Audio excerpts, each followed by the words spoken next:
সরকারের shopping list, আপনার shopping list আলাদা। আপনি যাবেন, আপনার 2000 টাকা। আর সরকারের শপিং লিস্ট হলো আমি আগে যাব, ঠিক করবো কী কী চাই, তারপর টাকাটা আমি আদায় করবো। মানে তো আপনি 5 বছরের প্রতি যদি 15 বছর করেন, 10 কোটি টাকার প্রজেক্ট তো 100 কোটি টাকা হবে। টাকা ছাপাবেন, সেটা আপনি গাজীপুর প্রেসে ছাপান, সেটা কাউকে দিতে হবে না। কিন্তু ওই টাকার মূল্য তো জিম্বাবুয়ের মতো হবে আলটিমেটলি। এত করে টাকা নিয়ে যাবেন, একটা পাউরুটি কিনবেন, এবং কর্মচারী একা সরকার কিছু করতে পারবে না, এটা প্রাইভেট সেক্টরে যেতে হবে। ইভেন আমি মনে করি এনজিও সেক্টরে ওদের অনেকগুলো প্রোগ্রাম আছে, তো এইটা ইজ এ গুড ইস্যু। স্বাগত জানাচ্ছি নাগরিক সংলাপ অনুষ্ঠানে। এই অনুষ্ঠানে আমরা অর্থনীতি, রাজনীতি, নানা প্রসঙ্গ নিয়ে আলাপ করে থাকি। আর আপনাদের সঙ্গে আছি আমি সাইদ আরমান। আজ আমার সঙ্গে অতিথি হিসেবে যুক্ত হয়েছেন সদ্য সাবেক অন্তর্বর্তী সরকারের অর্থ উপদেষ্টা ডক্টর সালেউদ্দিন আহমেদ। তিনি বাংলাদেশ ব্যাংকের গভর্নর হিসেবেও দায়িত্ব পালন করছেন। ডক্টর সালেউদ্দিন, আপনাকে আমার অনুষ্ঠানে স্বাগত জানাচ্ছি। কৃতজ্ঞতা আমাকে এবং নাগরিককে সময় দেওয়ার জন্য। ধন্যবাদ আপনাকে। আপনি যেহেতু গভর্নর ছিলেন, অর্থ উপদেষ্টা হিসেবে অন্তর্বর্তী সরকার দায়িত্ব পালন করেছেন, আমরা অর্থনীতিকেই গুরুত্ব দিব। কিন্তু শুরুতে যে প্রশ্নটি করতে চাই, আপনারা অন্তর্বর্তী সরকার 10 বছর শাসন ব্যবস্থায় ছিলেন, একটু তুলনা করতে চাই যে আপনারা অর্থনৈতিক, সামষ্টিক অর্থনৈতিক কাঠামো কোন পর্যায়ে রেখে আসলেন, এবং তারপরে তো নতুন রাজনৈতিক সরকার 3 মাস প্রায়, এই 3 মাসে আসলে রেখে যাওয়া অর্থনীতি এবং বর্তমান অর্থনীতির মধ্যে কী পার্থক্য দেখেন? প্রথমে যেই অবস্থা আমরা পেয়েছিলাম দায়িত্বটা, সেটা বলি মোটা দাগে। আপনার দেশের সামষ্টিক অর্থনীতি একেবারে বিপর্যস্ত ছিল। শিল্প, বাণিজ্য, ব্যাংকিং সেক্টর, রেভিনিউ সবগুলোতে কিন্তু, যেমন ফরেন এক্সচেঞ্জ রিজার্ভ আমরা $36 বিলিয়ন থেকে $22 এসে নেমে আসছে। ফরেন এক্সচেঞ্জ রেট টলটলমান অবস্থা। এক্সপোর্ট একেবারে খারাপ, একমাত্র আরএমজিটা ভালোই করছিল, আরএমজিটা চলছিল। রেমিটেন্সটা খুব একটা স্যাটিসফ্যাক্টরি ছিল না সব মিলে। আর সবচেয়ে বড় ছিল যে দ্রব্যমূল্য, যেটা ইনফ্লেশন রেট 14% পেয়েছে, ইট ইজ অল হাইয়েস্ট। আর ব্যাংকিং খাতের তো আপনার যে এরকম পর্যদস্ত অবস্থা, টাকা পয়সা পাচার হয়ে গেছে বেশিরভাগ ব্যাংকিং। আপনার এনপিএল 35-40% এনপিএল, নন পারফরমেন্স লোন, এটা খুব খারাপ অবস্থা ছিল। সেটা আমরা ইনহেরিট করেছি। ম্যাক্রো ইকোনমিক স্টেবিলিটি যেটা, সেটা একেবারে ছিল না। আমরা বলেছি খাদের কিনারে, খাদে হয়তো পড়ে যায় নাই, খাদের কিনারে, অনেকে আবার বলছে আইসিইউতে ছিল। আমরা আবার 1.5 বছর চেষ্টা করছি প্রথম অর্থনীতিটাকে আপনার করতে, মানে কনসোলিডেট হতে, ম্যাক্রো ইকোনমিক স্টেবিলিটিটা আনতে। সেইটা কিন্তু মোটামুটি আমরা 1.5 বছর, কেন প্রথম 4-5 মাসে আমরা মোটামুটি ঠিক করেছি। ইনফ্লেশনটা আস্তে আস্তে কমে আসলো 14% থেকে, আমরা যখন শেষ চলে আসছি 8.67 ছিল, এখন আবার 9-এর উপরে উঠে গেলো। আমরা এক্সপেক্ট করছিলাম জুন মাসে 7-এর মধ্যে নিয়ে যাব। আর ওদিকে বইয়ের বাণিজ্যটার এক্সপোর্ট মোটামুটি ভালো ছিল, একটু স্লো হয়েছে শেষের দিকে, কারণ এক্সপোর্ট আরএমজি শুধু ছিল মেইনলি, আর এখন একটু আবার বেড়েছে। আর সবচেয়ে ভালো উন্নতি হয়েছে ফরেন এক্সচেঞ্জ সেক্টরে। ফরেন রিজার্ভ বেড়ে একেবারে 34-35 বিলিয়ন হলো গ্রস রিজার্ভটা। আরেকটা হলো ফরেন এক্সচেঞ্জ রেটটা স্টেবল হলো। আগে কন্ট্রোল করে 102-103 এসে বিক্রি করে এটা করে আমরা একদম মার্কেটের উপর ছেড়ে দিয়েছি। অতএব মার্কেট এফিশিয়েন্ট 122-23 এখনও চলছে এটা মোটামুটি। অতএব সেই দিক দিয়ে কিন্তু সব দিক দিয়ে আপনার বেটার। তবে ব্যবসা বাণিজ্যগুলো যে একেবারে উজ্জীবিত হয়ে গেছে, অনেক কিছু, সেটা ডিফিকাল্ট ছিল। কারণ সবচেয়ে বড় ইস্যু হয়েছিল ক্রেডিট ফ্লো ছিল না। আর বেশিরভাগ বাংলাদেশের সমস্ত অর্থগুলো বেশিরভাগ পেত, ঋণ পেত কতগুলো বিশেষ শিল্প। তারা আপনার শিল্পের মালিক, তারা ব্যাংকের মালিক, তারা নিউজ পেপারের মালিক, টেলিভিশনের মালিক, ট্রান্সপোর্ট, মানে একেবারে সবই ওরা, একের ভিতরে সব। এটা পৃথিবীর খুব কম দেশে হচ্ছে। অনেকে অলিগার্ক বলতো ওদেরকে, ওরাই কন্ট্রোল করতো। অনেক উদ্যোক্তা লোকজন আসতে পারতো না, সে যারা উদ্যোক্তা ছিল তারা এক্সপান্ড করতে পারতো না। এই অবস্থা আমরা পেয়ে মোটামুটি আমরা সামষ্টিক সেটা কিন্তু মোটামুটি স্টেবল হয়েছে। ইনফ্লেশনটা কমেছে, 9 হয়েছে মোটামুটি, হয়তো আরেকটু কমবে। ফরেন রিজার্ভ ঠিক আছে। এনার্জি সেক্টর একটা বড় চ্যালেঞ্জ ছিল, আমরা এখন আবার একটা বড় চ্যালেঞ্জ। আমরা মোটামুটি এনার্জি সেক্টরটাকে একটু স্টাডি করেছি। সেটা অনেকটা হয়েছে আমরা ভর্তুকি দিয়ে, আর constant flow of energy, LNG বলেন, ডিজেল বলেন, অকটেন বলেন, আমার অনবরত নিয়ে আসছি। এটা অবশ্য ফরেন রিজার্ভ খরচ হয়েছে। আমরা শেষ পর্যন্ত যেটা দিয়ে আসি, এটা আমরা কত সংস্কার মেইন, কিন্তু আমাদের ছিল যে কিছু সংস্কার করব, অর্থনীতি প্লাস পলিটিক্যাল। তা আমি আমার দিক থেকে যেটা করলাম, ইমিডিয়েটলি এনবিআরটাকে আমরা ভাগ করে 2 ভাগ করলাম। তারপরে এনবিআরের ডিজিটালাইজেশন আগে একেবারেই হয় নাই, এখনও তো মোটামুটি কিন্তু হয়েছে। ট্যাক্স রিটার্নগুলো আপনার, বিশেষ করে পার্সোনাল ট্যাক্সগুলো আপনার রিটার্ন আমরা পাচ্ছি। তারপরে কাস্টমস হাউস, চিটাগাং পোর্টগুলো মোটামুটি এফিশিয়েন্ট হয়েছে, এটা আমরা চেষ্টা করেছি। ব্যাংকিং সেক্টরে যেটা হয়েছে, একটা বড় ধরনের কিছু উদ্যোগ না হয়েছে। কতগুলি ব্যাংক একেবারেই খারাপ, মানে তো উদ্ধার করা যায় না, যতই লিকুইডিটি সাপোর্ট দিই আমরা। পদ্মা ব্যাংকের মতো ব্যাংক, ওটাতে আপনি টাকা কী দেবেন, দিতে দিতে শেষই হয়ে গেল নিশ্চয়ই। অতএব ওটাকে আমরা আপাতত রেখেছি, থাক। আমরা ওটাকে কী করবো ডিসিশন নিয়ে, কারণ বাংলাদেশে কিন্তু ব্যাংক আপনার বন্ধ করে দেওয়া এটা ওই কালচার না। পৃথিবীর অন্য যে ব্যাংক বন্ধ, আমেরিকাতে বন্ধ হয়েছে 2007-08, ইংল্যান্ডে বন্ধ হয়েছে। আমরা বন্ধ করা মানে একটা ব্যাংকের দরজা বন্ধ করবেন, যেটা আমরা বলি যে গেট বন্ধ করে রান অন দ্য ব্যাংক, তখন আরও 10টা ব্যাংকে দৌড়িয়ে যাবে লোকজন, লক্ষ লক্ষ লোক, তখন আমরা টাকা তুলতে হবে, যেগুলো ভালো সেগুলোর উপরে। অর্থাৎ এগুলি রেখেছি। তো 5টা ব্যাংকে আমরা রিঅর্গানাইজ করেছি, একটা সম্মিলিত ব্যাংক করে। ওটা ক্যাপিটাল ইনফ্লো আমরা 20,000 কোটি টাকা দিয়েছি মিনিস্ট্রি অফ ফাইন্যান্স থেকে, ডিপোজিট। তো মোটামুটি কিন্তু এটা বিগেস্ট ব্যাংক হতো, এটা সম্মিলিত ব্যাংক। এটা আমরা করে আসছিলাম যে এটা 3 বছরের জন্য সরকারে থাকবে, তারপর স্ট্র্যাটেজিক পার্টনার আসবে, ওরা নিয়ে নিতে পারবে ওই যে সরকারের যে ইনভেস্টমেন্টটা, ক্যাপিটালটা, পেড আপ ক্যাপিটাল ওরা দিতে পারবে। কিন্তু তখন দেখলাম ওরা চেঞ্জ করলে, সেটা আবার অন্যরকম দৃশ্য। ছোট করে একটা আরেকটু প্রশ্ন আমি আপনাকে করতে চাই। আপনি ঠিকই বলেছেন, আপনাদের এই 1.5 বছরের শাসনামলে অর্থনীতি আসলে খাদের কিনার থেকে অনেকটা স্থিতিশীল করেছেন, মানে একটা সামনে যাওয়ার পথে একটা পথটা একটু মসৃণ করে দিয়ে আসছিলাম আর কি। কিন্তু মানুষ তো অনেকেই মনে করেন আসলে যে আপনারা অন্তর্বর্তী সরকারের যারা অর্থনৈতিক নেতৃত্বে যারা ছিলেন, আপনি ছিলেন, ওয়াহিদুদ্দিন মাহমুদ স্যার ছিলেন, গভর্নর হিসেবে আহসান ইস মনসুর ছিলেন, কিন্তু মানুষ মনে করে আসলে আপনাদের ব্যর্থতার মিছিলও বেশ বড়। বিশেষ করে দারিদ্রতা বেড়েছে, মূল্যস্ফীতি খুব বেশি সহনীয় করা যায় নাই, বিনিয়োগকে চাঙ্গা করা যায় নাই। একটু বলবেন যে এই জায়গাটা গুরুত্ব তো ছিল আপনাদের, কিন্তু হয়নি কেন? না, গুরুত্ব তখন দেখেন আমাদের এই যে রিফর্ম যেটা করার, এখানে করেন রিফর্মের প্রথম জিনিস হলো কিছু কিছু লিগাল ব্যারিয়ার। আপনার পলিসি যেগুলো কতগুলো আছে খুব ডিস্টর্টেড, এনবিআরের পলিসি বলেন বা আপনার এক্সপোর্ট পলিসি বলেন, এখানে কিছুটা অসামঞ্জস্য আমরা চেষ্টা করেছি এটাকে ঠিক করতে। কিন্তু এইগুলো আবার ইমপ্লিমেন্টেশন, বাস্তবায়নটা খুব কঠিন জিনিস, কারণ বাস্তবায়ন আপনার করতে হবে প্রতিষ্ঠানের মাধ্যমে এবং অফিসারদের মাধ্যমে। আমরা দেখি যে প্রতিষ্ঠানগুলো বেশিরভাগই কিন্তু একেবারে খারাপ অবস্থা। যেখানে প্রতিষ্ঠানের হেড যারা ছিল, আপনি বিভিন্ন বাংলাদেশ ব্যাংকে ধরুন, আপনি যে গভর্নর পালিয়ে গেছে, এটা তো দৃষ্টান্ত কোনো দিন তো হয় নাই কোনো দিন। আমি তো 3টা সরকারের গভর্নর ছিলাম, আমি তো দেশের টার্ম শেষ করি। অথবা এইখানে প্রতিষ্ঠানগুলোর দুর্বলতা ছিল খুবই। আপনি যে কোনো প্রথমত রেগুলেটরি প্রতিষ্ঠানগুলো বলেন, এসএসসি বলুন, তারপর এনবিআর বলুন, এগুলো আর আবার কতগুলো প্রমোটিভ, যে পেট্রোলিয়াম কর্পোরেশন বলুন, সুগার মিল কর্পোরেশন বলুন, সেগুলো দুর্বলতা। আর সবচেয়ে দুর্বলতা ছিল করাপশানটা, যারাগুলোকে এসে করতো, সেইগুলিকে আমরা খুব দ্রুত যে অ্যাকশন নিতে পারি। আমরা যেটা করেছি 12টা প্রতিষ্ঠানকে একেবারে অর্থ পাচারে আইডেন্টিফাই করে, তার মধ্যে একটা পরে বাদ গেছে 11টা। সেখানে বেক্সিমকো, শেখদার গ্রুপ, বসুন্ধরা গ্রুপ, এরা সব বড় বড়গুলো আছে।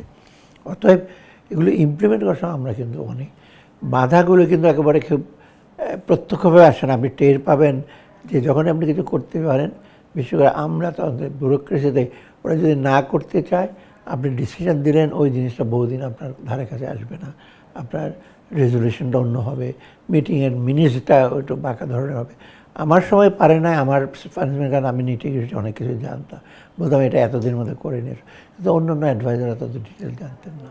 ঠিক আছে, আপনাদের অগ্রগতিগুলোর কথা, আপনাদের যে পদক্ষেপগুলো, এগুলো শুনছিলাম, কিন্তু একটু বলবেন যে এই বড় জনরায় নিয়ে তো নতুন সরকার দায়িত্ব নিয়েছে, প্রায় 2/3 আসন তারা পেয়েছে, কিন্তু মানুষের মধ্যে এক ধরনের প্রতিক্রিয়া দেখা যাচ্ছে যে আসলে এই 3 মাসে সরকারের যতটা দক্ষতা দেখানোর দরকার ছিল আর্থিক খাতে অর্থনীতিকে এগিয়ে নিতে, সেটা অনেকে মনে করেন দেখছেন না। কি মূল্যায়ন আপনার?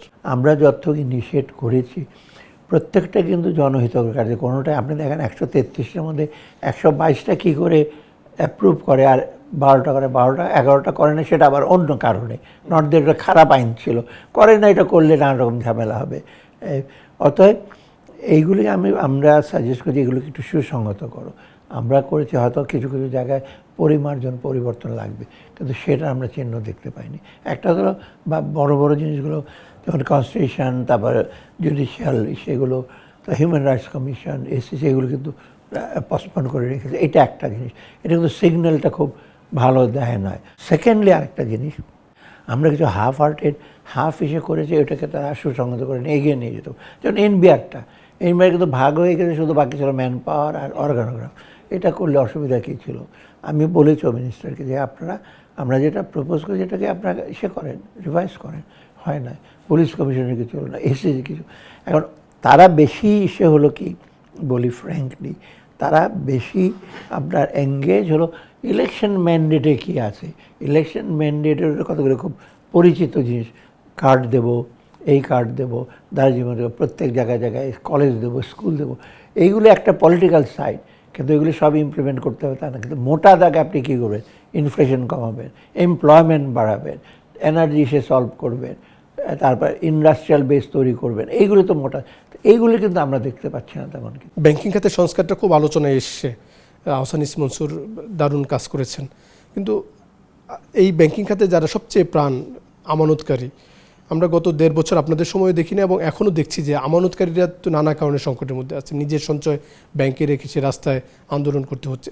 আমানতকারীদের অনাস্থাটা আমরা পুরো ব্যাংকিং খাতে এখন ছড়িয়ে পড়েছে, এটা কেন কাটানো যাচ্ছে না? ইন্টারিম গভর্নমেন্টের জন্য আমাদের কমিউনিকেশনটা, আমাদের স্ট্র্যাটেজি কমিউনিকেশনটা খুব স্ট্রং ছিল না। আপনি দেখবেন আমরা যাই করেছি এটা হয়তো ঠিক সঠিকভাবে, আমি তো এমনি কম কথা বলেছি অর্থনীতি সম্পর্কে, কিন্তু যারাই অন্য কাজ করেছে সেগুলো যেভাবে ট্রান্সমিট করা হয়েছে ওগুলো না, তো হয়তো এটা মানে জনসম্পর্কে কিন্তু এটা ভালো করে প্রচার হয় নাই। একটা আছে, এর আগে আওয়ামী লীগ গভর্নমেন্ট বেশি পজিটিভ ন্যারেটিভ দিয়েছে, সবই ভালো হয়ে যাচ্ছে, আর আমাদের দিক থেকে যে এমন কিছুই হচ্ছে আমরা চেষ্টা করছি ওই রকম। তখন এই ব্যাংকিং সেক্টরে যেটা হয়েছে, এই যে 5টা ব্যাংক একত্র করলাম, আমাদের আইনটা ছিল যে ব্যাংকিং সেক্টরে প্রথমত একদম ভেরি ক্লিয়ার এসেছিল যে কোনো আমানতকারী টাকা মার যাবে না। আপনি ডিপোজিট রেখেছেন, এফডিআর রেখেছেন, শর্ট টার্ম ডিপোজিট, এগুলো পাবেন, কিন্তু একবারে পাবেন না। সেকেন্ড একটা এটা ছিল যে শেয়ার হোল্ডার কী করবে সব কোম্পানি ব্যাংকে। শেয়ার হোল্ডার আপনি জানেন যারা শেয়ার কিনেছে ইন্ডিভিজুয়াল বা যে, ওটা নেট প্রেজেন্ট ভ্যালু মাইনাস, কারণ ওদের লস হলে তো শেয়ার বেরোতে, আমার নিয়ম হলো আপনি শেয়ার কিনে আমি লুজার। সেটা কিন্তু আমরা সরকার থেকে বলেছি, আমরা পলিসিতে যে আমরা এটা কনসিডার করবো একেবারে জেনুইন যারা শেয়ার কিনেছে। আমি মানে বলেছি সিকিউরিটি এক্সচেঞ্জ কমিশনে, আপনার দেখেন বেনামি যারা শেয়ার, একটা লোকের নামে আপনার 6 লক্ষ শেয়ার ইস্যু করা হয়েছে, সেটা তো বেনামি। আমরা যে এগুলো আইডেন্টিফাই করেন, সালাম তার ড্রাইভার একজন 1 লক্ষ শেয়ার কিনে ফেলছে, তো ড্রাইভার তো কিনে নাই, ওইগুলো ক্যান্ডিডেট আর ইন্ডিভিজুয়াল। কিন্তু সেটা কিন্তু সেন্ট্রাল ব্যাংক যখন ইমপ্লিমেন্ট করতে গেল, গভর্নর আবার তার প্র্যাকটিক্যালি যেতে বলে সবাইকে দিতে পারবো না, হেয়ার কাট করবো, এগুলো কিন্তু আমাদের পলিসিতে এরকম স্পষ্ট। এইটা কিন্তু একটা মিসআন্ডারস্ট্যান্ডিং হিসেবে হয়েছে। আর গভর্নরের কাছে বলা, আমি তাকে আমার দিক থেকে যতটুকু অ্যাডভাইস করা, আমি খুব কম ইন্টারফেয়ার করতাম যে এইগুলো তোমার তো বলা ঠিক না, এখন পলিসি যেটা গভর্নমেন্ট নিয়েছে সেটা আমাদের স্ট্রিক্ট করো, বলে যে টাকা ফেরত পাবে। কিন্তু ওরা একেবারে ফ্র্যাঙ্কলি যে আমরা হেয়ার কাট করবো, আমরা দেবো না, ইসলামী আইনে আছে, লস হবে, তো এইগুলি বলাতে তখন লোকের মানে সন্দেহ স্বাভাবিক জেগেছে। একটু ছোটো করে বলবেন যে এই বিশেষ করে মার্জারের প্রক্রিয়া যেটা আলোচনা করছিলেন আপনি, এই এক্সিম ব্যাংক নিয়ে, এটা গ্রাহক, শেয়ার হোল্ডার, আমানতকারী এবং যাদের কাছে বিনিয়োগ করেছে, সব পক্ষই তো এক্সিম ব্যাংকে মার্জারের বিপক্ষে রাখার কথা বলছিল। এটা একটু বল প্রয়োগ করা হয়েছে বলে অনেকেই মনে করেন। না, এটা জানি, ওটা আমার কাছেও ওরা ইসে করেছিল, যেখানে সে চেয়ারম্যান তো ছিল না, অন্যরা বলে আমরা যাবো না। কিন্তু যখন অ্যাসেট কোয়ালিটি রিভিউ করা হলো, আপনাদের অ্যাসেট কোয়ালিটি রিভিউ কিন্তু করেছে সব ইন্টারন্যাশনাল নোট, হুদাবাসি, আর্নেস্ট ইয়ং, এরা বাংলাদেশের না, মানে বাংলাদেশে করেছে ওদের যারা অফিসে তাদের, এবং ওরা খুব থরো করে ওরা বলে যে এদের অ্যাসেটগুলো এত খারাপ, ওদেরকে দিয়ে দিল দেখেন লিকুইডিটি সাপোর্ট দিয়েছে তো 12,000 কোটি টাকা, 5,000 কোটি টাকা দেওয়া হলো ইসলামী ব্যাংকে, 3,000-4,000 কোটি টাকা হলো ন্যাশনাল ব্যাংকে, আর 2,000 কোটি টাকা দেওয়া হলো গ্লোবাল ইসলামী ব্যাংক না কোথায়, 12,000 কোটি টাকা কোথায় গেলো। এনবিএলের তো আমার মধ্যে আওয়াল সাহেব বলে যে আমাকে আরও 5,000 কোটি টাকা দেন, যে আপনি যেটা নিয়েছেন ওটা দিয়ে কী করছেন, তখন উনি আবার চুপ করলেন যে আরও দিবেন না কেন আরও। অতএব এক্সিম ব্যাংকে যেটা বলেছিল যে ওটা চালাতে পারবে, এটা ডিফিকাল্ট ছিল। আমরা ডেইলি রিকোয়েস্ট পেতাম, এক্সিম ব্যাংকে টাকা দিচ্ছ না, 1 লক্ষ টাকার চেক বলে যে 5,000 টাকা নিয়ে যাও, 10,000 টাকা নিয়ে যাও, অতএব এক্সিম ব্যাংকটা রিলেটিভলি কিছুটা ইসে করতো, কিন্তু আমরা এত ইনডেফিনিট লিকুইডিটি সাপোর্ট দিতে পারতেন না আর কি। আপনি অর্থ পাচারের প্রসঙ্গটা টানছিলেন, কয়েকটি বড় প্রতিষ্ঠান, 11টি বড় প্রতিষ্ঠানের কথা বলছিলেন, কিন্তু আমরা দেখছি যে আসলে এগুলো নিয়ে অনেক আলাপ হয়েছে, আগেও আলাপ হতো, কিন্তু টাকা ফেরত আনতে কিছু সম্পদ তাদের জব্দ করা হয়েছে পৃথিবীর বিভিন্ন প্রান্তে, কিন্তু সম্পদ ফেরত আনতে আপনারা ব্যর্থ হয়েছেন, নতুন সরকারও করবে কিনা সেটি অনিশ্চয়তা। এখানে আসলে করণীয় কি রাষ্ট্র? ঠিক ব্যর্থ হয়েছে আমি বলি, যখন পাচার হয় ফিরে আনা কিন্তু এত সহজ না। টাকা যত তাড়াতাড়ি, আবার যারা পাচার করেছে অনেক ফন্দি ফিকির করেছে বেড়েছে, ট্রেড ফাইন্যান্সে হয়েছে, ওভার ইনভয়েসিং, আন্ডার ইনভয়েসিং, আবার এমনি ফিজিক্যালিও তো অনেকে নিয়ে গেছে, বা অনেক হয়তো আপনার ইম্পোর্ট করেছে বা এক্সপোর্ট করেছে, নষ্ট অ্যাকাউন্টে টাকাটা না রেখে ওদেরকে বলেছে তুমি আমি 10 মিলিয়ন ডলার পাবো, 6 মিলিয়ন পাঠাও, 4 মিলিয়ন রেখে দাও ওখানে, আপাতত আমরা নেব পরে। অনেক মেকানিজম। এখন হয় কি, টাকাটা আনতে গেলে যে মার্কোসের টাকা প্রায় 18 বছর লাগছে আনতে, যাও এখন 18 বছর লাগার কথা না, কারণ অনেক আইন কানুন আরও শক্ত হয়েছে, ইন্টারন্যাশনাল কোঅপারেশন।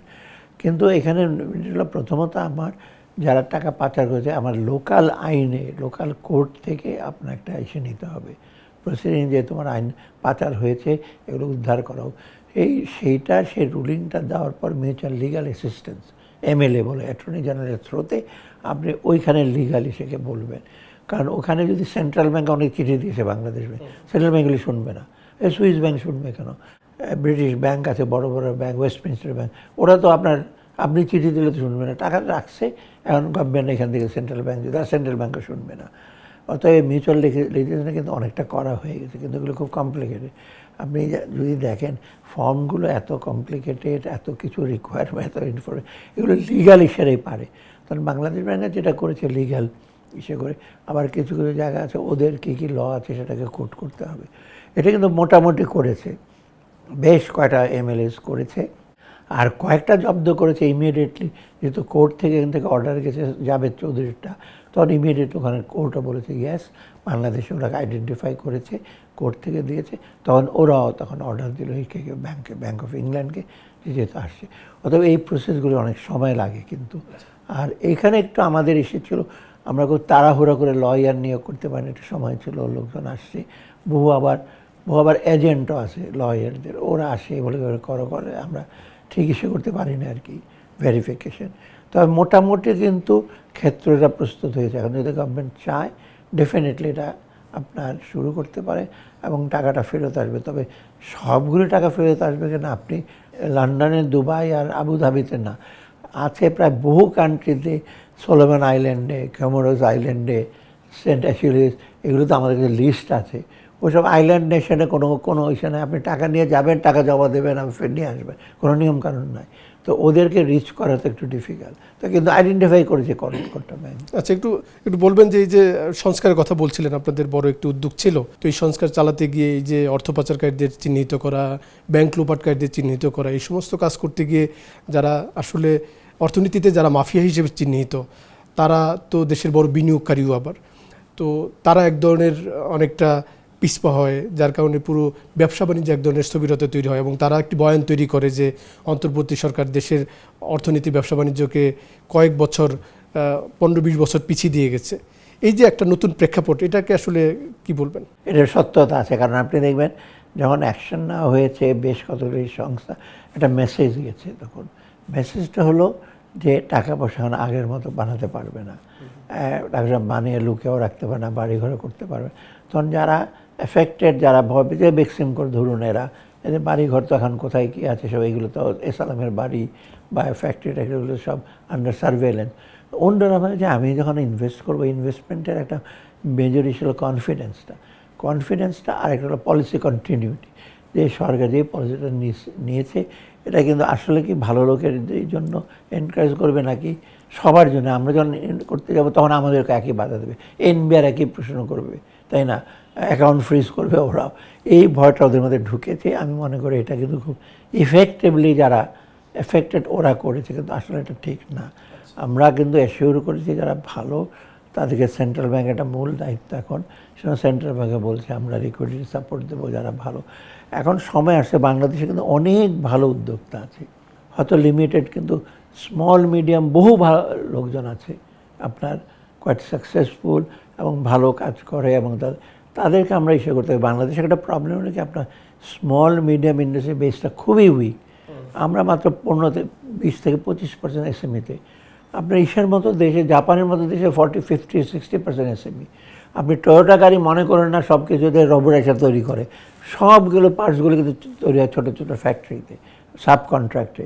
এটা তো আমরা করি না, আমরা ওই সবই একের ফ্যাক্টরিতে ঢুকবে, সবই বের করে নিয়ে, আর ছোটো ছোটো ফ্যাক্টরিগুলো ওন করে তারা। অর্থাৎ এই মেসেজটা এখন আমাদের এই গভর্নমেন্টের দরকার যে তোমরা করো ইমিডিয়েটলি। এখানে অবশ্য প্রবলেম আছে যে আপনার ক্রেডিট সাপোর্টটা, এটার জন্য অবশ্য নানা রকম ইসে আছে, মানে ইকুইটি, পাবলিক পার্টনারশিপ, যে গভর্নমেন্ট বলে যে আমরা এত টাকা দেবো, তোমরা এত টাকা দেবো, এটাতে কিন্তু করতে পারি। এই যে আপনি বলছিলেন যে মূল্যস্ফীতি বাড়ছে, এখন আবার 9% উপরে, বিনিয়োগ চাঙ্গা করা যাচ্ছে না, দারিদ্র্যের হার বাড়ছে, সেই প্রেক্ষাপটে আবার বৈশ্বিক অস্থিরতা চলছে জ্বালানি তেল নিয়ে। তো আমাদের রপ্তানি টানা কয়েক মাস নিম্নমুখী ছিল, যদিও সবশেষ একটু বেড়েছে, হ্যাঁ, কিছুটা চমক দেখা যাচ্ছে। এমন একটা প্রেক্ষাপটে তো 2026-27 অর্থ বছরের বাজেটের সময় আসছে। আপনার যে উত্তরসূরি হিসেবে যাকে অর্থমন্ত্রী হিসেবে রেখে আসছেন, তাকে আসলে এই সময় কি করা উচিত? আপনার কতটুক সম্পদ, রিসোর্স মোবিলাইজেশন সবচেয়ে ইম্পর্টেন্ট জিনিস। কারণ এই জন্য দেখবেন বাজেটের প্রথমেই কিন্তু রিসোর্স কমের একটা মিটিং হয়, যে আমরা কতটা রেজ করব ডোমেস্টিক আর কতটা বাইরে থেকে আনবো ধার কর্জ করে। অতএব এই জিনিসটা আপনি দেখেন কত ওনারা এখন ঠিক করেছে যে বিরাট একটা বাজেট করবে, এনবিআর অনেক টাকা আনবে, এটা একটা আমি জানি না কতটুক আনতে পারবে। আর বাইরের থেকেও কিন্তু আপনার যেটা ইস্যু হয়েছে যে বাইরে কিন্তু এখন ক্রেডিট আগের মতো এত সহজ না, বিশেষ করে সফট লোন ডিফিকাল্ট। আপনি আইডা লোন খুব কম পাবেন, এশিয়ান ডেভেলপমেন্ট ফান্ড যেটা আছে এডিএফ, সেটা যেটা 1.5%-2% ইন্টারেস্ট, এগুলো কম। এখন বেশিরভাগ হলো যেটাকে আমরা বলি অর্ডিনারি ক্যাপিটাল রিসোর্সেস, কমার্শিয়াল রেটে, যেমন এনডিবি আছে, এআইডিবি আছে, ইনফ্রাস্ট্রাকচার আইআইবি, ওরা কিন্তু টাকা দিতে পারে। ইভেন ইসলামিক ডেভেলপমেন্ট ব্যাংক, ওরা টাকা দেবো কিন্তু তোমার মার্কেট কাছাকাছি দিতে হবে, 6%, গ্রেস পিরিয়ড কম, 5 থেকে 10। আগে তো ওয়ার্ল্ড ব্যাঙ্কে তো 20 বছর গ্রেস পিরিয়ড, 30 বছর এসে, অতএব টাকা পাওয়া কিন্তু খুব ডিফিকাল্ট হবে।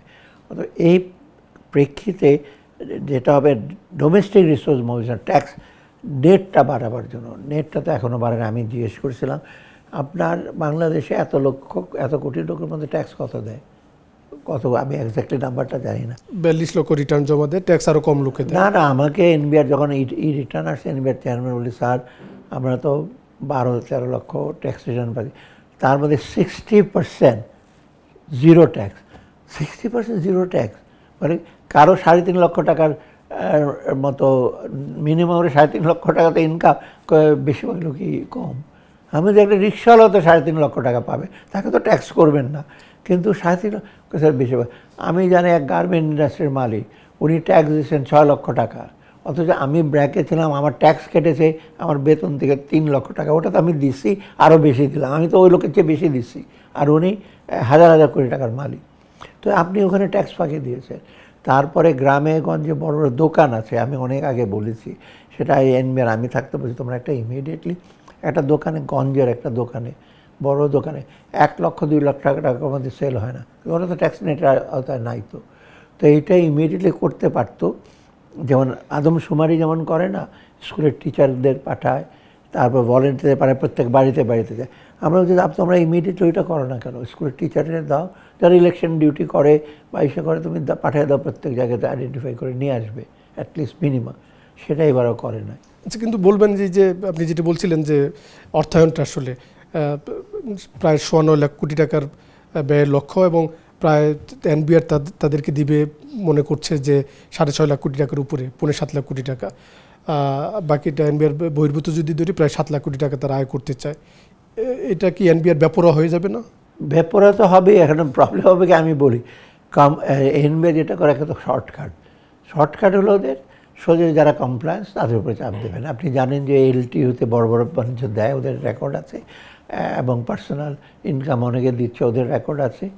ছোটো ছোটো ব্যবসায়ীদের রেকর্ড আছে, গুলশান বনানীতে দোকান আছে, ওদের কাছে যাবে ভ্যাট, ওদের উপরে চাপ দেবে এবং সাফার করবে যারা এক্সিস্টিং ট্যাক্স। কিন্তু যারা দেয় না তারা কিন্তু ট্যাক্স নেটে আসবে না, তারা অ্যারেঞ্জ করবে। সেটাই কিন্তু আমরা বলে আসছিলাম। এনবিআরকে 2 ভাগ করার মূল উদ্দেশ্য ছিল কি, ট্যাক্স পলিসি করবে একটা সংস্থা, কালেক্ট করবে। এখন ট্যাক্স পলিসি আর কালেকশন দিয়ে একে মেম্বার, তারপর কমিশনার ট্যাক্স পলিসি করে, এসআরও করে। আবার যখন আপনার উপর ট্যাক্স বেশি হয় তাদের কাছে আপনি যান, সে মাপ করে দেয় টেবিলের নিচে দিয়ে কিছু ট্রানজ্যাকশন। আমরা বুঝি পৃথিবীর সব দেশই, আমেরিকাতে আইআরএস কী করে, এটা রিভিউ, ওরা কিন্তু ট্যাক্স ঠিক করে না। ওদের দায়িত্ব হলো এই লোকের কাছে ট্যাক্স বদলে বাড়ির বাড়িতে ইসে করো। ইনফ্যাক্ট আমার ছেলে তো ট্যাক্স পলিসি ডিপার্টমেন্টে চাকরি করে। ওরা বলে আমরা কিচ্ছু করি না, পলিসি দিয়ে ওটা ইমপ্লিমেন্ট করবে ওরা। অতএব এইগুলি না করলে কিন্তু আপনি বানাতে পারবেন না। প্রবলেমটা যেটা হবে সেটা বাজেটটা করতে পারবে। বাজেটে আমার সময় দেখছিলাম বাজেটটা ছোট ছিল, এবং বাজেটটা সাধারণত হয় শপিং লিস্টের মতো। সরকারের শপিং লিস্ট, আপনার শপিং লিস্ট আলাদা। আপনি যাবেন, আপনার 2000 টাকা। আর সরকারের শপিং লিস্ট হলো আমি আগে যাব, ঠিক করবো কী কী চাই, তারপর টাকাটা আমি আদায় করবো। মানে কোটটা বানাবো এমনভাবে কাপড়ের কোনো কমতি নয়, আমার কাপড় দোকান থেকে নিয়ে চলে আসবো। অতএব সরকার ভাবছে যে আমরা শপিং লিস্ট, কিন্তু শপিং লিস্টে কাজ হবে না। প্রবলেম হলো কি, আমি সেজন্য ওনাকে বলেছি আপনি ইমপ্লিমেন্ট করেন বাজেটটা। প্রায়োরিটি ইস্যু করে কয়েকটা সেক্টর, ইনফ্রাস্ট্রাকচার আর রুরাল রোড, হাসপাতাল, এডুকেশনের সার্ভিসগুলো, তারপরে আপনার ডিজিটালাইজেশন করেন, কয়েকটা মেজর জিনিস। আপনার ম্যান্ডেট যেগুলো আছে সেগুলো করতে পারেন, কার্ড দিলেন, ফার্মার্স কার্ড দিলেন, কিন্তু সেগুলো ভাবনা চিন্তা করে করতে হবে। করেন, কিন্তু এত হাজার হাজার জিনিস করে প্রত্যেকটা স্কুল, থানায় বোধহয় কি মেডিকেল কলেজ করবো আর ডিস্ট্রিক্টে করে, এগুলি দরকার কি? আপনার অনেক স্কুল আছে 15 জন ছাত্র, হেডমিস্টার উকুন বাছে গ্রামের স্কুলে। আমাকে একজন বললো, দেখছি হেডমিস্টার বসে আছে, ছাত্রীরা বসে আছে, 2 জন উকুন বাঁচতেছে। আমি জিজ্ঞেস করছি, আমি নাম বলবো না, বিখ্যাত একজন, কী আমার ছাত্রছাত্রী নাই, কী করবো ক্লাসে, আমার উকুন টুকুন বাঁচো। মানে এরকমভাবে স্কুল দিয়েছেন, কলেজ দিয়েছেন, এটা কোনো দরকার আছে? আমাদের সঙ্গে এরকম ছিল? আমরা কত দূরে দূরের কলেজে আমাদের সাথে যারা পাস টাস করে, সেই কত দূরের থেকে কলেজে আসলো, 10 মাইল দূরের থেকে, তো ও তো রেজাল্ট ভালো করেছে। অথবা এইগুলি কিন্তু এই শপিং লিস্টের বাদে প্রাধিকার প্রায়োরিটি ঠিক করে, ইনফ্রাস্ট্রাকচার, এনার্জি, ডিজিটালাইজেশন, তারপর সোশ্যালে, হেলথ অ্যান্ড এডুকেশনটা। আমি একটু খুশি হয়েছি, 12% বোধহয় এডুকেশনে দেবে বলছে, আর 16%। কিন্তু সেখানে আবার প্রবলেম, খরচ করতে পারবে না। 5 বছরের প্রজেক্ট, 15, কোনো প্রজেক্টে 20 বছর যাবতীয় প্রজেক্টটা আছে। তো আপনি 5 বছরের প্রজেক্ট যদি 15 বছর করেন, 10 কোটি টাকার প্রজেক্ট তো 100 কোটি টাকা হবে। তো এটা তো ইমপ্লিমেন্টেশনটা এত খারাপ আমাদের, বাস্তবায়ন করাটা, এটা কিন্তু এটা যদি নজর না দেয়, খালি বড় বড় বাজেট করে লাভ হবে না। যে আয়ের লক্ষ্য, তার বিপরীতে আমরা দেখছি বড় একটা ঘাটতির প্রাকলন করা হচ্ছে, প্রায় 3.5 লাখ কোটি টাকা, 3 লাখ কোটি টাকা স্থানীয় উৎস এবং বৈদেশিক উৎস থেকে। আপনি বলছিলেন যে এখন অর্থ পাওয়া খুব জটিল, মানে এই যে ঘাটতি প্রায় 5% হবে, কি বলবেন? 5% তো এমনি তাত্ত্বিকভাবে রিজনেবল। 5% যেটা আমাদের সময় 3.6 বা 3.5, 5 যায়নি কোনো দিন, এবং এর আগে আওয়ামী লীগও কিন্তু 5 যায়নি ওরা। এটার কারণটা ছিল যে ঘাটতিটা 5 পর্যন্ত যাবে, কিন্তু এই যে টাকাটা যে অ্যালোকেট করবেন এবং বিভিন্ন অর্গানাইজেশন টাকাটা দেবেন, ওইটা কিন্তু ইস্যু করে টাকা বেশি যাওয়া মানে কিন্তু লোকজনের ক্রয় করা, তখন ইনফ্লেশনটাকে একটা ইসে করবে। আপনি গুডস অ্যান্ড সার্ভিসেস কিনবেন, বা লোকজনের কাছে কোনো সংস্থাকে টাকা দেবেন, ওরা জিনিসপত্র কিনতে যাবে। আর যে মার্কেটে যেটা হয়, আপনি হয়তো ফার্নিচার এসে কিনবেন, সাথে কিন্তু আলুর দামও বেড়ে যাবে, পেঁয়াজের। কারণ আমাদের দেশের ট্রেডাররা যে কোনো জিনিস বাড়লেই সে মনে করে যে আমারটাও কেন বাড়বে না, সয়াবিন কেন বাড়বে না, যদি কোনো কারণ নাই। অতএব ইনফ্লেশনের উপর একটা চাপ পড়বে। সেকেন্ড হলো যে এই যে টাকাগুলো আপনি শোধ করবেন কী করে, আপনার ক্যাপাসিটিটা কোথায়? আমরা তো তবু $6 বিলিয়ন শোধ দিয়েছি কোনোভাবে কষ্ট করে। ইসলামী ডেভেলপমেন্ট ব্যাংকে অনেক টাকা পাওনা ছিল, ওই যে বিশেষ করে আমরা সার আনতাম আমাদের কাছ থেকে, সার না, যে জ্বালানিটা। কিন্তু এখন যে টাকাটা আনবেন, প্রাইভেট যে সেভিং সার্টিফিকেট আপনি ইস্যু করবেন বা ট্রেজারি বন্ড, তো ইন্টারেস্ট দিতে হবে। আর একটা হলো টাকা ছাপাবেন, সেটা আপনি গাজীপুর প্রেসে ছাপান, সেটা কাউকে দিতে হবে না, কিন্তু ওই টাকার মূল্য তো জিম্বাবুয়ের মতো হবে আলটিমেটলি। এত করে টাকা নিয়ে যাবেন, একটা পাউরুটি কিনবেন 1 ব্যাগ টাকা দিয়ে, তো এটা তো খুব ভালো অবস্থা হবে না। আর বাইরের থেকে যে আনবেন, আমাদের যে প্রজেক্ট যে ইমপ্লিমেন্ট করি, এত সময় লাগে, এত করাপশন। তো আপনার যেই কাজে ব্যয় করবেন, আপনি 10 কোটি টাকা আনছেন, 10 কোটি টাকা যদি ব্যয় করেন তবে তো শোধ দেবেন। এর মধ্যে যদি 4 কোটি টাকা আপনার চলে যায় গাড়ি বাড়ি কিনতে বা আরেকজনের পকেটে, তো আপনি 6 কোটি থেকে কীভাবে শোধ করবেন? সেই প্রশ্নটা একটু করি, এই যে ঋণ করে এনে আমাদের যদি রাজস্ব আদায় না হয় তাহলে পরিচালন ব্যয় বড় একটা অংশ ব্যয় হবে, মানে ঋণ করে সরকারি কর্মচারীদের বেতন দিতে হবে, আবার উন্নয়ন প্রকল্প করতে গিয়ে তছরূপ হবে। এটা একটা জটিল প্রক্রিয়া। আমরা এডিবিতে এবার শুনছি প্রায় 3 লাখ কোটি টাকা বরাদ্দ হবে, এখানেও তো একটা তছরূপের একটা সুযোগ থাকে। এডিপি আমি সাজেস্ট করি, আমরা যেটা করেছি আপনি আমরা ইমিডিয়েটলি আমরা যখন দায়িত্ব নিয়েছি, আমি প্ল্যানিং মিনিস্টার বসে কিন্তু মেগা প্রজেক্টগুলো অনেকগুলো বন্ধ করে দিয়েছি, যেটা 5% 10% যেটা আমাদের কোনো দরকার নাই। ইভেন আর মেট্রো 5 MRT 5ও কিন্তু আমরা দিই নাই। MRT 5টা দিই নেই কারণ জায়গার এস্টিমেট ছিল 50,000 কোটি টাকা, এটা হয়েছে 1 লক্ষ কোটি টাকা। আমি বললাম যে এটা আমি পারবো না, প্ল্যানিং মিনিস্টার বলে যে আমি এই প্রজেক্ট দিতে পারবো না ডাবল। আমি ফাইন্যান্স মিনিস্টারের সাথে কথা বলছি জাপানিকে, বলে যে আমাদের কোয়ালিটি বেড়েছে, কস্ট বেড়ে গেছে, দেবে না কেন, এই সে যা ওদের যুক্তি। তো এখন যদি এডিপিতেও একই এরকম মেগা প্রজেক্ট দেন, আমি যা শুনছি, আমি দেখিনি টানেলটা, টানেলের ভেতরে কিছু ওখানে গেস্ট হাউস করছে, পুরো টানেলের খরচ 800 কোটি টাকা। ওটা হার্ডলি কটা গাড়ি যায় চট্টগ্রামে দেখেন, হয়তো এখন হয়তো যেতে পারে। তো এই মেগা প্রজেক্টগুলি করার কারণটা কি? তবে যে আপনার সে রেলওয়েটা যে করেছেন 35 পারে যশোর দিকে, এটা তো ইনফ্লেটেড, ওভার ইনফ্লেটেড। ওখানে রেলওয়েটা করার কি ধরে, রাস্তাটা তো ভালো ছিল, ওইখান থেকে আপনার জাজিরার ওখান থেকে সোজা তো যশোরের রাস্তাটা ডেভেলপ করতে পারতেন। এবং এটা রেলওয়েতে কজন লোক চড়ে, এমনি এমনি ঢাকা চিটাগাং রেলওয়ে ডিমান্ড আছে, কিন্তু এগুলো ঠিক করতে পারত। অর্থাৎ এইসব মেগা প্রজেক্ট কেন? আরেকটা জিনিস যেটা আমরা যেটা করেছি, যে হেলথে আমরা বলেছিলাম, যেটা হেলথ মিনিস্টার অন্য ব্যাপারে কোনো কনস্ট্রাকশনের দিকে ওরা যায় নাই।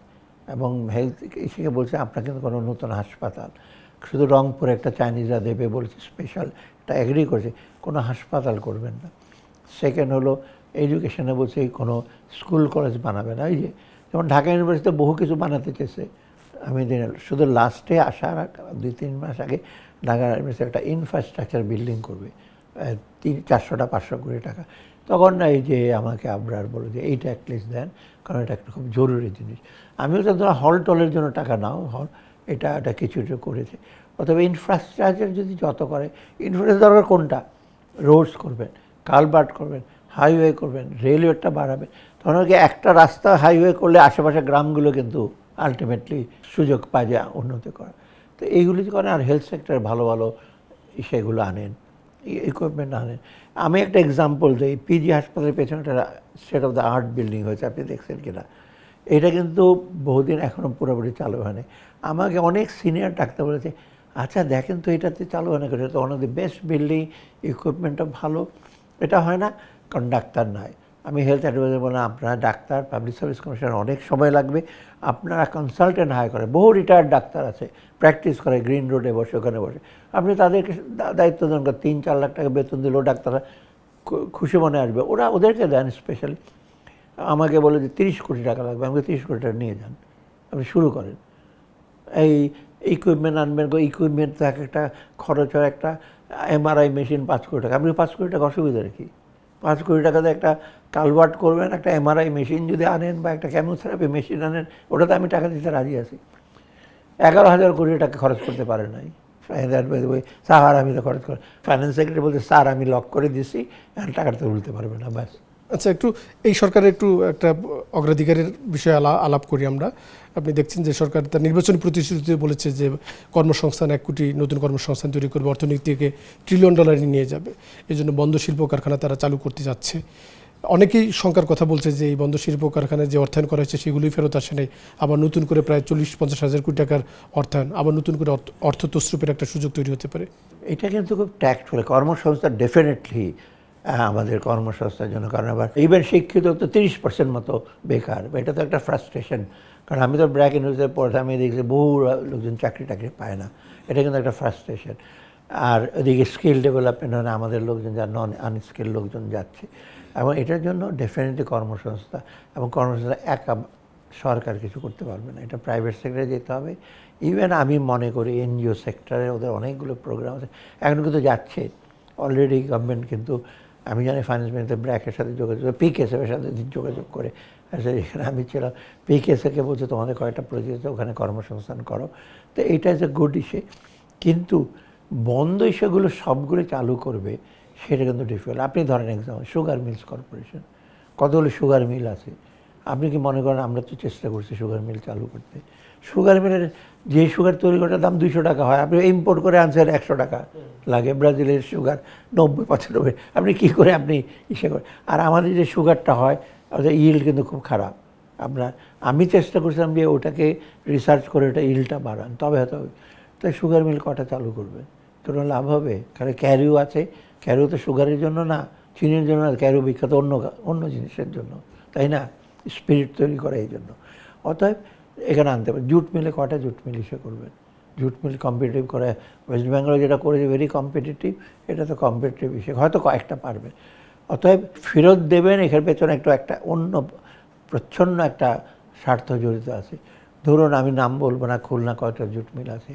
জুট মিল ওরা প্রায় 300 একর জমি, জুট মিল অন্য জায়গায়। ওই জমিটার দাম তো আপনার 1 কোটি টাকা ধরে 300 কোটি টাকা তো এমনিই আপনি বিক্রি করতে পারবেন। প্লাটিনাম জুট মিলের বিরাট জায়গা, অ্যাজাক্স জুট মিলের বিরাট জায়গা। তো জায়গার প্রতি তো লোকজন বেশি। এই মোহিনী জুট মিল বলেন, এই জুট মিল, সুগার মিল বলেন, আপনি গিয়ে দেখেন কত জায়গা। ওই মেশিন টেশিন তো কাজে লাগবে না, আর করতে হলে আপনার বিএমআর করতে হবে। কিন্তু আপনার হলো ওই জায়গাটা আপনি তখন বিরাট বিরাট বিল্ডিং করবেন, রিয়েল এস্টেট করবেন। অতএব ঠিক ইন্ডাস্ট্রির জন্য করবেন যে এটা একটু দেখে দেওয়া, একেবারে একদম উৎসাহের আতিশয্য একেবারে দিয়ে দেবেন ইন্ডাস্ট্রি খোলার। হ্যাঁ, ডেফিনেটলি মডার্ন ইন্ডাস্ট্রি করেন, আইটি বেস ইসে করেন, technology base small medium enterprise করেন। সেইগুলোর জন্য স্টার্ট আপ অনেকে আছে, ইয়াং লোকজন স্টার্ট আপ ফান্ড করতেছে, ওদেরকে হেল্প করে। ডেফিনেটলি কর্মসংস্থান ওখানে হবে। আমি দেখিনি যে কোনো গভর্নরের নিয়োগ নিয়ে এত হইচই, চায়ের দোকান থেকে টিআইবি পর্যন্ত, সংসদ পর্যন্ত আলোচনা হয়। হঠাৎ করে বিগত দিন আমরা দেখেছি অর্থনীতিবিদ এসছেন, আমলারা এসছেন, হঠাৎ করে একজন ব্যবসায়ীকে গভর্নর করা হলো। একটু বলবেন যে কীভাবে? সাধারণ নিয়মটা হলো কি, গভর্নরকে বলা হয় যে ঠিক আছে আমরা নতুন নিয়োগ দেব, মানে ওপেনলি না, স্টেটমেন্ট দিয়ে না, যে আপনি একটু প্রস্তুত হন, আপনি কী ক্ষেত্রে কী কী আছে আমাদেরকে একটু বলে যান, নোট দিয়ে যান, আমরা একজন দেব। সাধারণত দেয় যাদের ব্যাংকিং সেক্টরে, যাদের ডেভেলপমেন্ট, আমি বলবো না ইকোনমিক্সের প্রফেসর হইতে হবে বা ফাইন্যান্সের অ্যাকাউন্টিংয়ে, যারা উন্নয়নের সাথে জড়িত। যেমন ফর এক্সাম্পল, আপনি এক্সাম্পল যে আমি প্রফেসর ইউনুস তো ইকোনমিক্স না, ফজল হাসান আবেদ তো ইকোনমিক্সের না, ওনার মতো ব্যবসা জ্ঞান তো লোকজনের খুব কমই আছে, তাই না? উন্নয়ন, হেলথ সেক্টর বলেন, যে কোনো বা অন্যান্য এনজিওর বহু লোকজন আছে, প্রাইভেট সেক্টরের বহু লোকজন, অনেক ব্যাংকার আছে যারা ম্যাক্রো ইকোনমিক্স সম্বন্ধে ভালো ধারণা আছে, অনেক প্রফেসর আছে তারা। কিন্তু তাদের মধ্যে থেকে একজন সাধারণত হয়। পৃথিবীর কোনো ব্যাংকাররা কিন্তু আপনি হিস্ট্রি নেন ব্যাংকদের, সবার কিন্তু মোটামুটি, যেমন আমার সময় ব্যাংক অফ ইংল্যান্ডের গভর্নর ছিলেন, উনি ক্যামব্রিজ ইউনিভার্সিটির প্রফেসর ছিলেন ইকোনমিক্সে, ক্রিকেট খেলা পছন্দ করতেন, আমি তো 2 বছরের সাথে দেখা করি। So very competent man. তারপর জেমস কার্নি, কানাডার প্রাইম মিনিস্টার, ওখানে গভর্নর ছিলাম ব্যাংক অফ ইংল্যান্ডে, সে তো বেসিক্যালি ইকোনমিক্স। অতএব ঠিক আছে, উনি জেনে আসছেন, উনি আমি যেটা শুনলাম যে উনি প্রাইভেট সেক্টরে খুব অভিজ্ঞতা আছে, ডিগ্রি মোটামুটি ভালো, হয়তো বা ভালো, কিন্তু লোকজনের মনে তো ঠিক সে একটা দ্বিধা, যে হঠাৎ করে হয়ে গেল জানলাম। এই জিনিসটা একটু অন্যদের মনে একটু দেওয়ার। কম্পিটেন্ট বহু লোক আছে, উনি হয়তো ইকুয়ালি কম্পিটেন্ট, কিন্তু বেস্ট হতো, আমি যেটা চেষ্টা করছিলাম, যেটা পারি না, একটা সার্চ কমিটি করে যদি করতো, একটা হাই পাওয়ার সার্চ কমিটি করে কয়েকজন নাম সিলেক্ট করে তাদের সাথে কথাবার্তা বলে তারপর একজনকে করলে ভালো। কিন্তু আপনি বাংলাদেশ ব্যাংক অর্ডারের গভর্নরের ক্ষমতা বাড়ানোর যে প্রস্তাবটি ছিল সেটি সুরাহা করে আসেন নাই, কারণ কি? এটার কথা বলতেন কেন? কারণটা আমি বলি, আমি যেটা পেয়েছি এটা 3-4 মাস আগে, সেপ্টেম্বর অক্টোবর দিয়ে পেয়েছি। ঠিক আছে, ফাইন, বাংলাদেশ ব্যাংক করেছে, ওরা করেছে। এখন মিনিস্টার অফ ফাইন্যান্সে আমার অনেকগুলো, ওরা আবার ওপিনিয়ন দিল। এখন আমি দেখলাম কয়েকটা জিনিস ইমিডিয়েটলি করা যায়, সেটা অ্যাপয়েন্টমেন্টটা, তারপর তাকে ছেড়ে স্যাক করাটা, এইগুলো কিন্তু করা যায়। কিন্তু বিটুইন দ্য লাইন ওদের অনেক ছিল, ফাইন্যান্সিয়াল পাওয়ার সব দিয়ে দিতে হবে, বাংলাদেশ গভর্নমেন্ট থেকে কোনো সাজেশন দিতে পারবে না।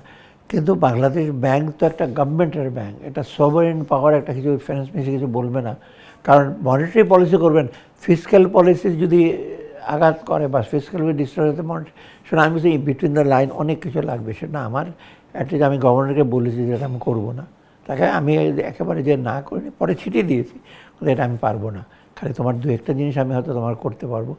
আমি চেয়েছিলাম, আমরা দেখলাম পরে ওয়াইডার বডি যারা ইকোনমিস্ট আছে যারা ডেভেলপমেন্ট ইস্যে ডেভেলপমেন্ট ফাইন্যান্সে ইনভলভ, তারা লেখা, আমি ওদের নিয়ে নট নেসেসারি ব্যাংকারদের ওপিনিয়ন নেব। ব্যাংকারদের ওপিনিয়ন তো ওদের নিজের মতো করে, ব্যাংকাররা অনেক ওপিনিয়ন দিচ্ছে যে এই করেন, আমি যে না, আপনাদের ওপিনিয়ন, আমাদের এক্সপার্ট ওপিনিয়ন লাগবে। তো এক্সপার্ট ওপিনিয়নের জন্য আমি অপেক্ষা করছি, আমি বলছি এটা সময় লাগবে, এখন আমি দিতে পারবো না। সিমিলারলি ব্যাংক কোম্পানি একটাও তো আমি দিই নাই। একটু বলবেন যে ব্যাংক কোম্পানি আইনটাও ঠিকই বলেছেন, কিন্তু ব্যাংক রেজুলেশন আইন যেটি যে অধ্যাদেশ করে আপনারা এসেছিলেন সেটি আইনে রূপান্তর হয়েছে এবং সেখানে একটি নতুন ধারা 18 ক যেটি যুক্ত করা হয়েছে যে সাবেক মালিকরা, আপনিও আলোচনার প্রথম অংশে বলছিলেন যে তারা মালিকানায় ফিরতে পারবে, সাবেক যারা পরিচালক। এটি নিয়ে যারা রয়েছে নেতৃত্বে তারা এক ধরনের শঙ্কার কথা বলছে যে আবার লুটপাটের সুযোগ তৈরি হবে, কি বলবেন? এইটা কিন্তু ঠিক করে নাই গভর্নমেন্ট, এই অ্যামেন্ডমেন্টটা। আমরা ইচ্ছা করে কিন্তু বলেছি যে স্ট্র্যাটেজিক পার্টনার আসবে, মানে এটা হলো ব্যাংকিং লিটারেচার। স্ট্র্যাটেজিক পার্টনার হলো যারা বিভিন্ন জায়গায় ইনভেস্ট করে, শুধু ব্যাংক না।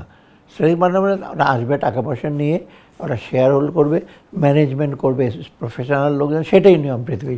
আমরা যেমন টাটা, আদবানি, ওরা কী করে? ওরা নিজেরা কি বসে থাকে নাকি? ওদের তো সব টপ এক্সিকিউটিভ হলো সব বিজনেস এক্সপার্ট। এটা আমাদের দেশের মতো মালিক গিয়ে বসে নাকি চেয়ার টেবিলে? অতএব আমরা বলছি 3 বছর পরে স্ট্র্যাটেজিক পার্টনার। কিন্তু এনারা এসে বললো যে আমরা আগের দেবে 7.5 আমি হিসাব করেছি 20,000 কোটি টাকা, মিনিস্টার ফাইন্যান্সে 32,000, 7.5 হলে 2,600 কোটি টাকা। তো 2,600 কোটি টাকা যে কোনো লোকের জন্য তো কিছুই না। যে কোনো আপনি ব্যবসায়ী, চকবাজার একটা ব্যবসাকে বলেন তো তার কাছে 2,600 কোটি টাকা তো তেমন কিছু না, তো এই ব্যাংকটা নিয়ে নেবে। আচ্ছা, তারপর আছে যে এটা নেবে আর অঙ্গীকার করবে যে শর্টফল প্রভিশনটা। তো অঙ্গীকার করে একটা দেবেন কাউকে, আপনি অঙ্গীকার কোনো দিন হার্ড অ্যান্ড ফাস্ট রুল আছে যে আমি অঙ্গীকার করিতেছি যে আমরা দেবো, যদি না দেয় আপনি তো ব্যাংক নিয়ে নিলেন। অতএব এটা যদি বলতো যে ঠিক আছে পেইড আপ ক্যাপিটাল এত% দেবে, তারপরে যেটা শর্টফল হয়েছে এনপিএর তোমরা এত বছরের মধ্যে তোমরা পুনর্ভরণ করবে, এটা কিচ্ছু না, কতগুলো অঙ্গীকার দিয়ে নাকি করবে। তো এটা তো আগের মালিকরা যদি পায়, এতে কী চেঞ্জ হলো গভর্নেন্সে? ওটা তো আগের স্টাইলে। এবং দেখেন আগের মালিকদের কর্মচারীরা এখন বলছে হ্যাঁ এটা ঠিকই বলেছে ওরা, তার মানে ওদের স্বার্থ আছে। মানে এইটা কিন্তু ঠিক ব্যাংকের যে এমনি খুব চ্যালেঞ্জিং জব, 5টা ব্যাংকে একটা করে চালানো, তার মধ্যে যদি আগের লোকজন নিয়ে চলে যায়, একটা এক্সিম ব্যাংক চলে গেলো আরেকজনের কাছে, গ্লোবাল ইসলামী ব্যাংক চলে গেলো আরেকজনের কাছে, তারপর SIBL চলে গেলো, এটা তো কী লাভ হবে? তবে আপনাকে অনেক কৃতজ্ঞতা আমাকে এবং নাগরিককে সময় দেওয়ার জন্য। ধন্যবাদ। সুপ্রিয় দর্শক, নাগরিক সংলাপ আজ আমরা এখানে শেষ করছি। অতিথি যেটি বললেন যে যেহেতু বাজেটের সময় আসছে, সরকারকে তার আয় কিভাবে বাড়ানো যায় সেদিকে মনোযোগ দিতে হবে এবং ব্যয়ের ব্যাপারে যাতে অপচয় না হয় সেদিকে সরকার বাড়তি সতর্ক থাকবে, আমরাও সেটি প্রত্যাশা করি। এবং অন্তর্বর্তী সরকার যে সংস্কার পদক্ষেপগুলো হাতে নিয়েছিল সেই সংস্কার পদক্ষেপ সরকার অব্যাহত রাখবে সেই প্রত্যাশা করছি। সবাই নিরাপদে থাকবেন, সুস্থ থাকবেন।